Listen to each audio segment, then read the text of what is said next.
Good morning. Here I would like to talk on the topic Pauli paramagnetism. The previous class introduced the introduction part of magnetic behavior of ideal Fermi gas. Since the Fermi gas is pretty low even at absolute zero, no magnetic saturation ever results. We rather obtain a limiting susceptibility chi naught, which is independent of temperature, but it is dependent on the density of the gas.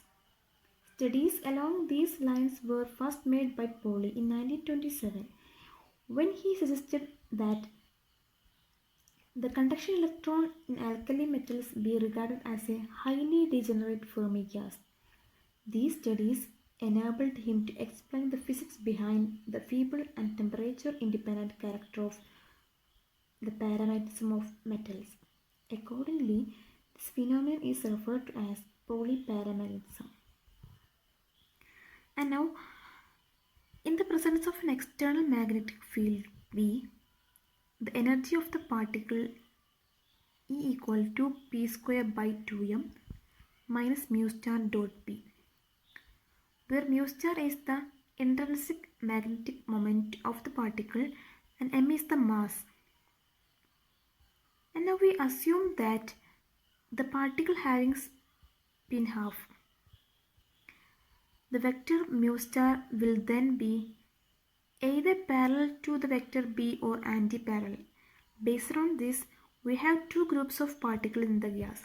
The first one is those having mu star parallel to B, having the energy P square by 2m minus mu star B.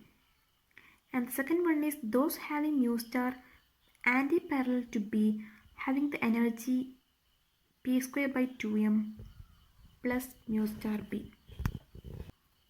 At absolute zero, all the energy levels up to the Fermi level EF will be filled, while all levels beyond EF will be empty.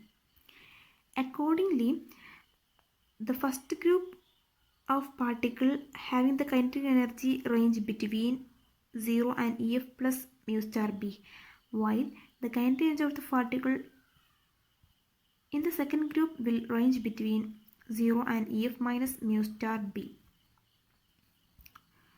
The respective numbers of occupied energy levels in the two groups will, for the first group, n plus equal to 4 pi v by 3h cube into 2m into EF plus mu star b all raised to 3 by 2.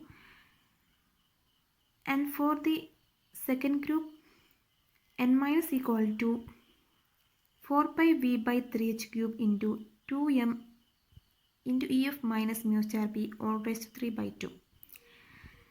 So we have the net magnetic moment acquired by the gas is m is equal to mu star into n plus minus n minus, which is equal to 4 pi mu star v into 2m all raised to 3 by 2 by 3h cube into EF plus mu star b all raised to 3 by 2 minus EF minus mu star b all raised to 3 by 2. This obtained for the low field susceptibility per unit volume of the gas. Chi naught equal to limit b tending to 0 m by vb equal to 4m mu star into 2m all raised to 3 by 2 EF all raised to 1 by 2 by h cube.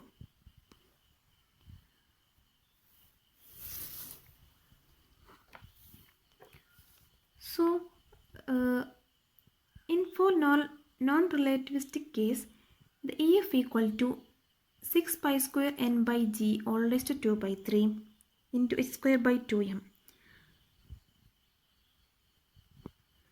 So making use of this formula with g equal to 2, we get the EF equal to 3 pi square n all raised to 2 by 3 into h square by 2m.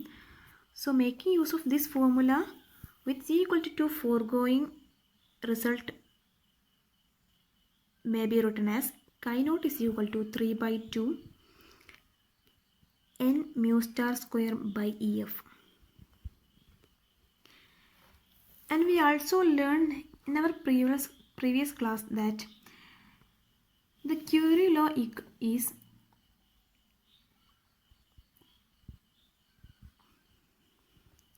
chi directly proportional to 1 by t. So for high temperature, the Curie constant Cj equal to n naught mu square by 3k, where mu square is equal to g square mu b square into j plus 1. So for g equal to 2 and j equal to 1 by 2, mu square will become 3 mu b square. So we have the chi equal to n naught mu b square by kt.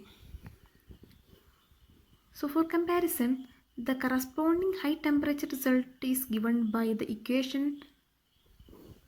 this equation with g equal to 2 and j equal to 1 by 2.